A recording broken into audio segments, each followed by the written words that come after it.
مینګورې د ښار د ټولو نه زیاته اهم مسله چې ده هغه د قبرستان ده.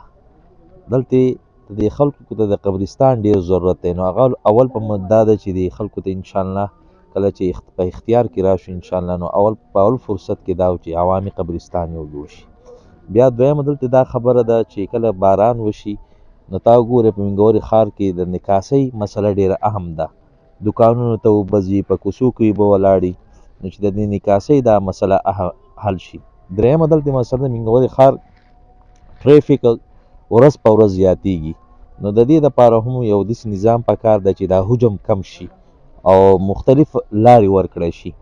داسې د بجلۍ مسایل دي، داسې د اوبو د څکلو مسایل دي، د غریز علامه الملک آباد کې او دارنګې بودکړۍ سایډ ته او رحیم آباد سایډ ته د څکلو اوبه نشته خلکو ته. نو د انشاءالله دغه زموږ په منشور کې دی چې دا کارونه به انشاءالله مونږ کوو.